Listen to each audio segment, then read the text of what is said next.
за репликата. Јас ја спомнав 2020 година како споредба со 2021 година, бидејќи нели се правдата на секој дека 2020 година била кризата и поради тоа бројките се такви.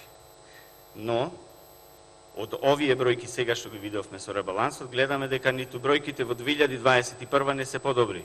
Значи, ние се уште сме на истото ниво. Значи, треба да прифатите дека Македонија ја носите кон банкрот. Јавниот долг е 62,5% од бруто домашниот производ. Во времето кога СДСМ ја презеде власта, јавниот долг беше 46,1%. Тоа треба да го прифатите и треба да му објасните на граѓаните каде се тие пари. Каде се парите од 4 буџети, по 4 милиарди и 16 милиарди евра. Каде се тие пари? Тоа треба да му го објасните на граѓаните. Ви благодарам. Благодарам. Тука ќе направиме пауза, продолжуваме со работа во 15:30.